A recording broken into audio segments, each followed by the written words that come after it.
Hey guys, it's Destiny, and today we are going to go get boba with March 7th. All jokes aside though, I wanted to discuss March and go over everything you need to know about her awesome new form and playstyle. Before we begin today's video, let me know in the comments down below one of your favorite games for today. We're going with Animal Crossing New Leaf. I personally love cozy games, and my favorite villager, for those that are wondering, is definitely Marshall. Lastly, if you do enjoy videos like these, make sure to subscribe to win your next 50/50. Also hit the like button to support the video, and now let's get straight into it.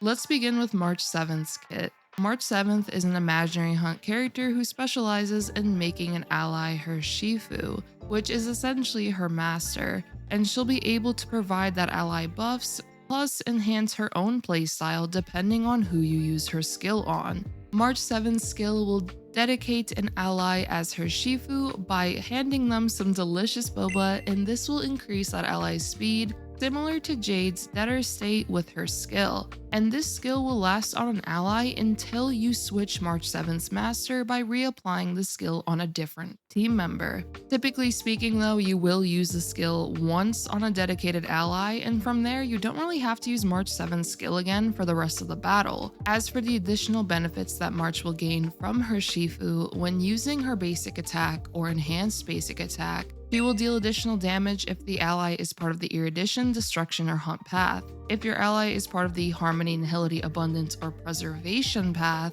then March 7th will have increased toughness reduction for that basic attack by 100%, and this allows her to weather down enemy toughness meters faster. Additionally, the ally you use March 7th's skill on will allow her to gain a charge each time they attack an enemy or use their ultimate. These charges are pretty important as they'll allow March 7th to use her enhanced basic attack once she reaches 7 stacks, and March 7th's basic attacks will also help contribute to reaching the 7 stack count needed as well. Once she reaches those 7 stacks, she will immediately take action, and her damage will also increase by quite a lot, depending on what level your talent is. Her enhanced basic attack will deal 3 initial hits, and after the 3rd hit, there's a 60% fixed chance to deal an additional hit, up to 3 additional hits. So as a result, March 7th can have up to 6 hits from her enhanced basic attack alone, and this can allow her to deal a nice chunk of damage to an enemy. Her ultimate though is the cherry on top.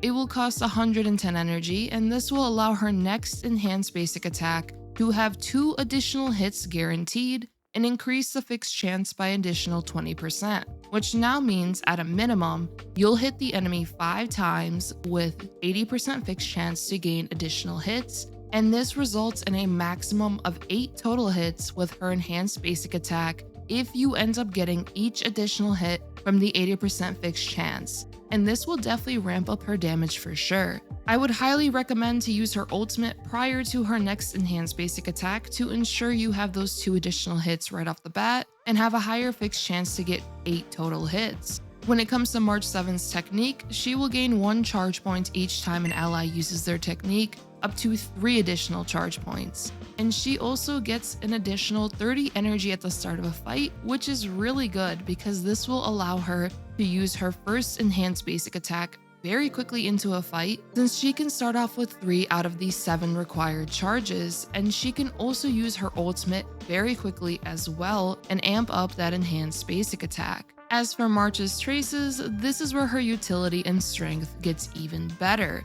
March 7th's trace Tide Tamer allows her to buff her Shifu's crit damage by 60% and break effect by 36% after using her enhanced basic attack for 2 turns. This is an excellent way to provide an ally additional crit damage or break effect, which highly benefits crit, break, or hybrid DPS characters, and can allow her to be a very nice secondary DPS on a team comp with her own damage output, as well as her buffs for her Shifu.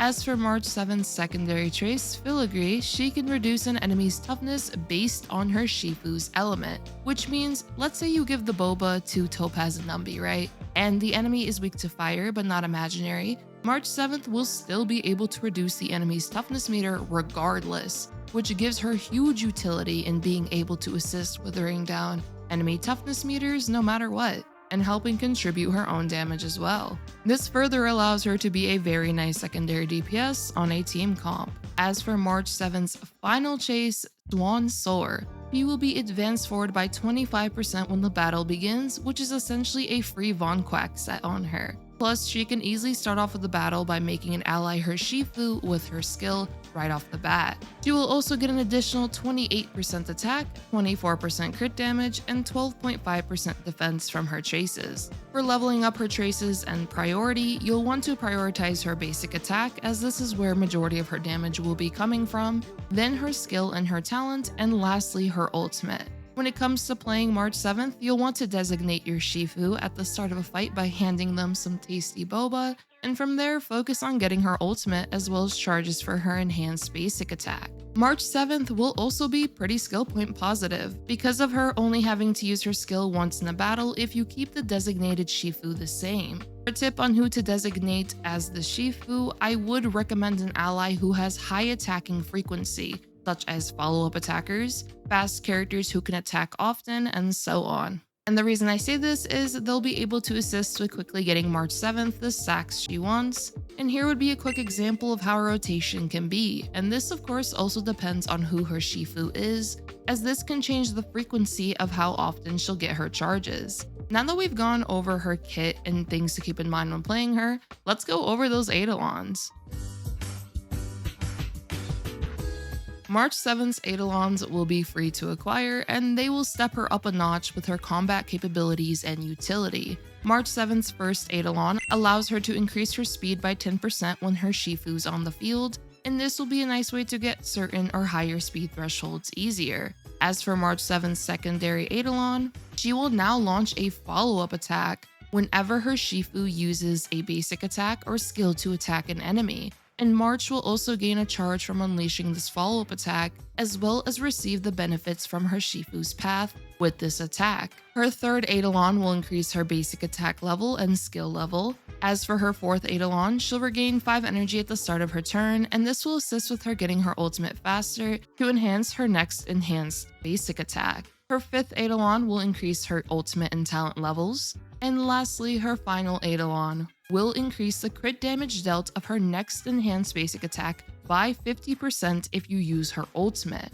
This will benefit you even more now to use her ultimate before her enhanced basic attack does come up, and as a result, this can benefit her damage output even further. Overall, March 7th has an incredible kit, especially for a free-to-play character. And now that we've gone over her kit and Eidolons, let's go over how to build March to have the best boba in the universe. When it comes to building March, for her relic sets, since she has a heavy focus on dealing nice damage with her enhanced basic attacks, Musketeer of Wild Wheat is a great set. It'll increase her basic attack damage, speed, and attack. Other sets you can consider would be Wastelander or Pioneer if your team inflicts debuffs onto enemies, but I would recommend Musketeer the most. For planar sets, I would recommend Root and Lit Arena the most, as it'll give March more basic attack damage and additional crit rate. Other nice planar sets would be Izumu alongside another Haunt DPS character, and the last two sets I would recommend would be Inert Salcedo or Glameth. You could also try a more hybrid or break-centric build depending on your team comp, which would consist of using the new break set or Thief of Shooting Meteor. And for the planars, you would use Forge if you use her alongside a fire ally, or Talia for the extra break effect. For main stats, assuming you go with a crit build, you'll want crit rate body, speed or attack boots, but I personally prefer speed, imaginary damage orb, but if you don't have one, then attack orb, and lastly attack rope. I would try to aim for high crit rate to a good crit damage ratio to ensure her enhanced basic attacks do crit often. For substats, I would prioritize crit rate and crit damage, speed, and attack.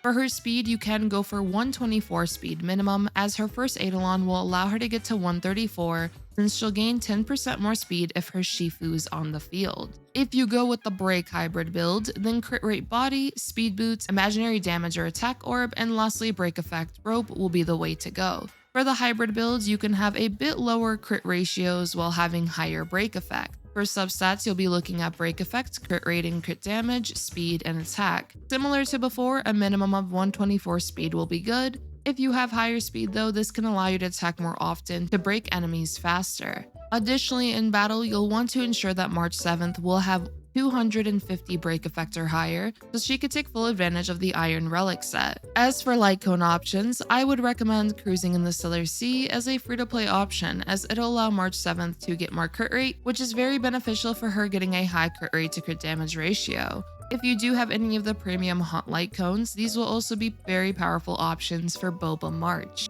For other alternatives, you can consider swordplay or only silence remains. And now that you know how to build March, let's go over some team concepts. For team comps, there's quite a few varieties you can go with. For dual DPS March teams, some options can be using her alongside Topaz and Numby, since March will be able to deal her own follow-up attacks to assist with Numby getting advanced forward, and Numby can gain a charge from March 7th's enhanced basic attack. So the synergy is pretty nice for being able to gain charges from March as well as advance forward Numby. Pairing Aventurine and Robin on this team can further buff the damaging capabilities of Topaz and March, plus Aventurine's follow-up attacks can assist with advancing forward Numby, which can help March get more frequent charges. You can use March alongside Yunli as well, as Yunli will be able to attack enemies frequently as long as she's hit often. So this can be a nice dual DPS team comp. As a quick note though, you'll have to keep track of when to use Yunli's ultimate properly, especially with how March will immediately take action when she has enough charges. You can also use March 7th alongside Dr. Ratio, as he will have nice attacking frequency, and this can be nice if you don't have Topaz. Another dual DPS partner that is pretty fun in my opinion is Shui Yi. He'll be able to unleash normal attacks as well as follow-up attacks to get March charges, and March can also assist with getting Shui Yi her stacks as well. And on top of that, you could even make a super break oriented team with March 7th, where you would make Gallagher your Shifu. Gallagher is able to attack frequently because he can advance himself forward after using his ultimate, which allows you to get multiple charges for March 7th. Plus, if you have Ruan Mei and Harmony Trailblazer on this team, Ruan Mei can provide a bunch of valuable buffs, such as damage buffs, ult-type res penetration, delaying enemies alongside Harmony Trailblazer, which now means you get more instances of super break onto enemies, and improve March 7th's weakness breaking efficiency on top of her attacks having more toughness reduction from making Gallagher her Shifu. What's really nice is that since the Hunt version on March 7th is imaginary, you'll now be able to imprison enemies when you break them with March, which now further delays enemies, and this allows for more super break opportunities from Harmony MC's skill kit. This team is a very nice option for free-to-play players as it only has Ruan Mei as a premium unit. When it comes to sustains being March's Shifu, fast sustain characters holding multiplication can be useful for getting March more frequent charges. And Aventurine can be a decent option because of his follow-up attacks for gaining charges as well. I will say though, Gallagher will be one of the best sustain options for getting March a bunch of charges for her enhanced basic attack though. There's multiple options you can use for dual DPS teams for March 7th, and they will be able to perform nicely in endgame modes. When it comes to Hypercarry March, a pretty fun team is Robin, Bronya, and Gallagher. I've showcased Bronya and Robin in the past, and it's making a comeback with March 7th. Bronya allows March to get more charges by allowing her to act more often, and Gallagher would be the Shifu and assist with getting charges with his skill kit as mentioned before. And Robin can buff the team as well as advance everyone on the team forward with her ultimate, and Robin's ultimate can also assist with additional damage output coming from Robin herself. Bronya is a nice option overall because of her being able to assist March with more frequent charges, and just as a quick thing to note, you'll want Bronya at least one speed lower than March in most scenarios so that she can advance forward March right after March has her turn. When it comes to team comp possibilities, Boba March has quite a lot of versatility with team members depending on how you want to play her. Overall though, in my opinion, March 7th is a great character to consider investing into, as she'll be able to provide nice buffs for an ally, provide additional damage output with her skill kit, be able to reduce enemy toughness meters with ease because of her trace filigree, and be a great asset for team comps, especially for free-to-play players or newer players who may be lacking character variety. You can use March as a nice sub DPS or even try her out on a hyper carry team, depending on what characters you have on your account. I can also definitely see her potentially having stronger cool synergies in the future, and March so far definitely gets a stamp of approval from me, plus she has an infinite supply of boba, so I think that's a great reason to build her. I hope you guys all enjoyed this video, and let me know if you guys plan to build Boba March, which Honestly, I'm just gonna say it. I'm pretty sure you guys noticed, but I love Boba, so this is part of the reason I love this character so much. She's just so much fun and she's super cute, and I just love how she's just handing her team member the boba and she's like, okay, you're my master now. Let's kick some butt. If you guys did enjoy this video though, consider subscribing to see more Star Rail content from me. Leave a like to support the video, and I hope you all have a great one. Peace.